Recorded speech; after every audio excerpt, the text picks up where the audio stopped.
vamos a presentar a, a una colega quien trabaja en el Hospital de la FACH. Para quienes están conectados desde otros países, es el Hospital de la Fuerza Aérea de Chile, y a quien podemos describirla de esta siguiente manera. Apasionada en esta rama de hacer seguimiento a los pacientes, mejorar su calidad visual y poder ver cambios positivos en los cambios de salud de las personas, presentamos a la tecnólogo médico y colega Constanza Castillo León, quien expondrá la seguridad del paciente en oftalmología. Muchas gracias, Mauricio, por tus palabras. Me Gracias a ti por avisan estar si acá. Sí. comparto la pantalla. Vamos a ver inmediatamente mientras tú conectas acá. Recordarles a todos ustedes, mientras Constanza se conecta a su presentación, recordarles a todos ustedes en www.fpschile.org, esta fundación sin fines de lucro en donde ustedes podrán acceder a un montón de información de cursos y sobre todo un concurso que está al que pueden postular. Connie, estamos listos, se ve perfecta tu presentación, así que este espacio es tuyo. Súper. Bueno, como bien les decía Mauricio, yo voy a hablar sobre la seguridad del paciente en oftalmología. Y como ya habíamos visto en otras presentaciones, la seguridad del paciente se basa en distintos factores, principalmente aspectos del sistema sanitario, aquellas acciones humanas y las condiciones del paciente. Existen muchos exámenes oftalmológicos, aquí solamente es una foto de referencia para que puedan ver algunos de ellos, como por ejemplo la tomografía de coherencia óptica, que estudia principalmente la estructura de la retina, estudio de estrabismo, tratamiento ortóptico, ecobiometría para el cálculo de lente intraocular, diploscopía, que se encarga de cuantificar la visión doble que podría presentar un paciente, tonometría planática, campimetría computarizada, agudeza visual, angiografía retinal, que es un examen para ver la vascularización de la retina, test de Schirmer o cuantificación lagrimal, test de Ichihara y la evaluación optométrica o más bien conocida como la prescripción de lente. Aquí solamente algunos de ellos, existen muchísimos más. Todos ellos se basan en distintos protocolos, pero comparten ciertas acciones de seguridad, como por ejemplo los protocolos. Cada examen debe tener un protocolo y nos debemos ajustar a ellos. Y también siempre cuando llega un paciente verificar la identificación del paciente. Muchas veces necesitamos hasta la célula de la identidad del paciente para poder verificar esto. También verificar el código del examen. Como bien decía un colega, el burnout, muchas veces estamos tan ensimismados en nuestro trabajo, en ver pasar el día, que no corroboramos que el examen al que viene el paciente es el que realmente le vamos a realizar. Verificar los fármacos en correcto almacenamiento y que estos se manipulen de acuerdo a ciertos protocolos. Limpieza o desinfección de los distintos equipos a utilizar, sobre todo ahora en pandemia, esto está mucho más protocolizado ahora. Comunicación clara por el paciente, con el paciente es lo primordial. Identificar aquellos pacientes que son de riesgo, aquellas situaciones que son de alto riesgo para el paciente, hacerlo partícipe del proceso de un examen oftalmológico es fundamental para la confiabilidad de su examen y la notificación de los incidentes, también importante. Yo les voy a hablar sobre dos exámenes que consideré los más relevantes. Podríamos estar, la verdad, toda la tarde si le hablara de cada uno de ellos. El primero es la angiografía retinal, que como bien les decía es un examen que es para ver la vascularización de la retina y se utiliza un medio de contraste, que a pesar de que este medio de contraste, que es la fluoresceína, es un contraste vegetal, no está exento de reacciones adversas. Este se basa en un protocolo, obviamente, pero desde antes que se agende el examen ya viene con indicaciones, donde se le entregan al paciente y se le aclaran las dudas. Es súper importante darle instancia para que el paciente pueda manifestar aquellas dudas que tenga. Luego, el mismo día del examen, realizar una anamnesia acorde a sus alergias, acorde a sus enfermedades crónicas, medir parámetros como la presión arterial, la glicemia capilar. Y post-examen, es decir, si el paciente podría presentar a lo mejor durante o post el examen una reacción adversa, la evaluación de su estado general. Bueno, como bien les decía, las indicaciones previas al examen es súper importante qué es lo que es el examen, en qué consiste, cuánto dura el examen. Muchos pacientes por miedo incluso desisten de hacerse ese examen. ¿Por qué? Porque al ser con un medio de contraste, puede significar para ellos que el medio de contraste va directo al ojo y no es así. Es una punción en el brazo y se espera que ese contraste llegue al ojo y se van tomando fotografías. La duración del examen es muy cortita, dura 2 o 3 minutos en que el colorante deja automáticamente toda la vía vascular del ojo. Las reacciones adversas posibles que podría presentar, aquellas reacciones secundarias también que podría presentar y el tiempo de entrega del examen también importante. Debe cumplir ciertas indicaciones el día del examen. Una de ellas, por ejemplo, tomar desayuno normal, tomar toda su medicación normal. El examen es con dilatación pupilar, por lo tanto el paciente va a ver borroso, va a tener una visión borrosa que se puede presentar hasta 4 o 5 horas después del examen. Por lo tanto, como va a haber borroso, debe venir acompañado. No podemos dejar a un paciente viendo borroso y que se vaya solo, es muy peligroso. Debe traer lentes de sol, al tener la pupila dilatada le va a entrar mucha más luz a los ojos y por lo tanto sirve como un método de protección también. Evitar conducir todo tipo de vehículo, importante. Traer su orden médica original. Muchas veces los pacientes la olvidan, no la traen. eh, Necesitamos corroborar qué es el examen que se va a hacer con esa orden. Importante también si el médico necesita un pase para poder aceptar que el paciente se haga este examen. Muchos pacientes presentan distintas enfermedades crónicas que podrían alterar todo su funcionamiento por este examen, como aquellos pacientes que tienen insuficiencia renal o que sufren de alergias deben traer su receta de premedicación. La puntualidad es súper importante para el examen también y nuevamente dar la instancia para que el paciente presente sus dudas, súper importante. El día del examen se hace una encuesta relevante en donde se ven si las indicaciones que anteriormente les comenté se cumplieron. Muchas de ellas son excluyentes. Por ejemplo, si el paciente no viene acompañado, no se realiza el examen por una cosa netamente de seguridad del paciente. Si el paciente tiene una reacción adversa, debemos tener algún acompañante de apoyo, ya sea un familiar, un amigo, la persona con la que haya ido. Si ingiere el desayuno indicado, también es algo excluyente. Se le pregunta en el tema de las enfermedades, si administró sus medicamentos de manera normal, si es alérgico, posibilidad de embarazo, necesita un pase de su médico tratante, de su ginecólogo. Si todo eso está bien, comenzamos a la medición de los parámetros. Importante medir la glicemia en los pacientes que son diabéticos, la hipertensión y la hipotensión en presión arterial también. Esto puede ser excluyente y estos parámetros, según el protocolo de cada centro de atención, puede ir variando. Aquí les comparto un poquito en lo que nos basamos en el hospital FACH, para que sepan más o menos si los valores salen, por ejemplo, en un paciente diabético, una glicemia capilar mayor a 250 miligramos por decilitro, se suspende el examen. Y se suspende el examen netamente porque si el paciente presenta alguna reacción adversa, tenemos que colocar aquellos medicamentos que lo van a sacar de esa reacción. Si el paciente ya presentaba una glicemia alta o fuera de rango para un paciente normal, estos medicamentos pueden alterar aún mayor su glicemia y podemos exacerbar otro tipo de problemas. Entonces, es mejor suspender. Luego de que todo eso está ok, el paciente estaba normal, una glicemia normal, una presión arterial ideal, pasamos al consentimiento informado. Y esta es una parte primordial que nos respalda tanto a nosotros como al paciente de que aquí en esto debe ir detallado en una breve descripción de lo que se trata el examen y finalmente es nuestro respaldo de que al paciente se le informó sobre las reacciones adversas, reacciones secundarias y que él consiente y está informado sobre el examen para poder realizarlo sin ningún problema. Una vez con eso ok, comenzamos el examen. Y aquí tenemos varios factores. Como bien se colocan colirios, que los puse ahí en una fotito, la proparacaína debe estar almacenada en frío. no hielos particularmente, es una foto referencial, pero sí debe estar en una cajita apartada con un ice pack que lo esté refrigerando.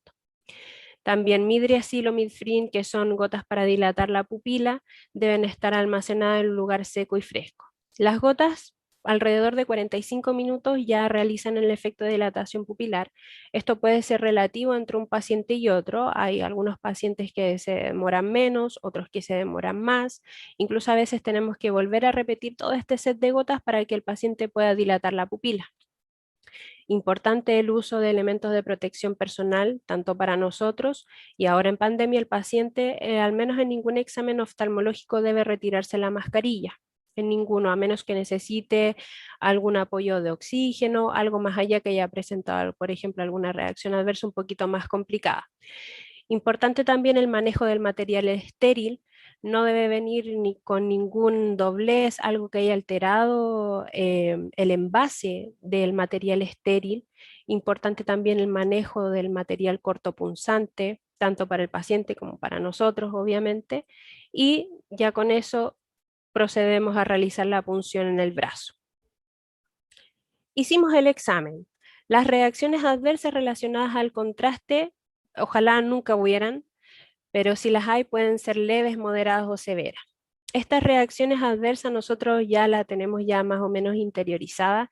Sabemos hasta cuándo podemos nosotros actuar solos en la sala de procedimiento, pero ya puede llegar un punto en que necesitamos un poquito más de ayuda.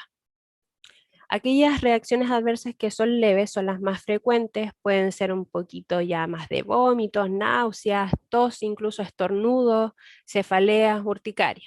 Podemos manejarlo dentro de la misma sala de procedimiento.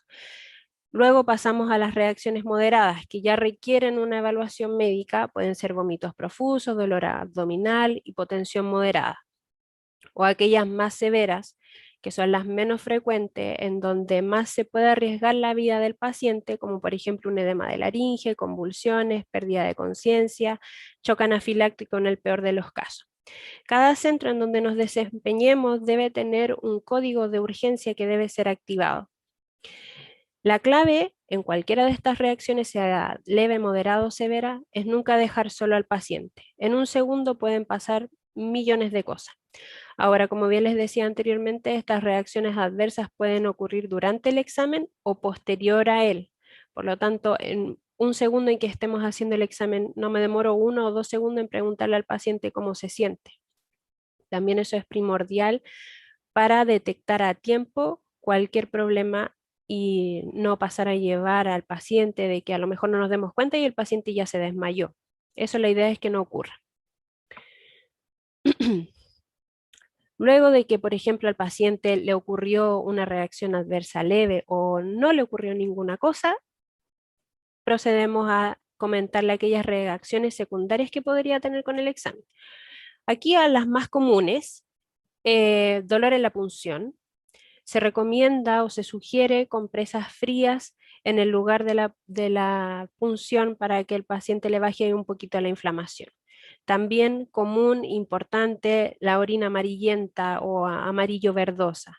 Se sugiere también beber abundante agua. Al cabo de 1, máximo 2 días, ya el contraste ya ha dejado todo el cuerpo. Y ahora les voy a hablar sobre el examen optométrico. El examen optométrico, más conocido como la evaluación para prescripción de lentes, es un examen subjetivo. ¿Qué quiere decir esto? Que depende mucho de las respuestas del paciente y también depende obviamente del conocimiento del profesional. El examen optométrico también tiene distintas condicionantes que nos van a dar un resultado que puede ser sobrecorregido o subcorregido, o sea, una receta con más aumento o menos aumento de lo que la persona necesita. Muchas veces tenemos pacientes que tienen otro tipo de enfermedades crónicas, hipertensión, pueden sufrir de migraña, crisis de vértigo, el desplazamiento del paciente hacia la consulta, el cómo llega el paciente a presentarse a decir, señorita, me duele la cabeza, parece que veo mal, o hace 2 días estoy con crisis de vértigo. ¿Qué voy a hacer yo al probar en los lentes? ¿Puedo alterar más sus síntomas y sus signos y el paciente a lo mejor a la salida puede salir más mareado de lo que llegó. Puedo alterar también que a lo mejor ese paciente se maree más y se caiga, en el peor de los casos. Entonces, esa es una condicionante importante también para la receta de los lentes. La anamnesis de las enfermedades crónicas, sobre todo ahora en pandemia, muchos pacientes han dejado de hacerse sus controles rigurosos, aquellos diabéticos e hipertensos, o que finalmente no tienen adherencia al tratamiento y llegan consultando porque hace más de 3 meses ven borrosos, más de lo normal incluso. Por último, la anamnesis oftalmológica, si han tenido alguna cirugía ocular, si tienen algún problema congénito en los ojitos, también importante que lo mencionen. Y también el tema de si han tenido un trauma ocular. Como lo decía anteriormente, los pacientes no se están realizando sus controles periódicos y pasa algo importante con los pacientes diabéticos que ya, aparte del coronavirus, la obesidad y la diabetes también es una pandemia y la hiperglicemia altera el estado refractivo del ojo. ¿Qué quiere decir esto? El paciente ve más borroso de lo que normalmente ve. Y hay dos estructuras principales que se afectan por la hiperglicemia, que es el cristalino. El cristalino es una estructura igual como si fuera una cámara fotográfica. Esa estructura hace el enfoque para que nosotros podamos ver tanto de lejos como de cerca. Esa estructura suele alterarse con unas glicemias altas y provocar visión borrosa que puede ser transitoria. Al momento en que el paciente recupera sus glicemias normales, esa visión borrosa puede desaparecer, puede necesitar incluso el mismo lente que ya antes ya utilizaba. Y aquellos daños que puede ocasionar en la retina por una hiperglicemia o cambios bruscos también en la glicemia puede ser irreversible. Ahí se afectan los fotorreceptores, que son los que reciben la luz para que nosotros podamos traducir esa información y lograr ver, y esos cambios ahí en esa superficie por lo general son irreversibles. Aunque coloquemos el lente que coloquemos, el paciente nunca va a lograr bien porque esa estructura se dañó.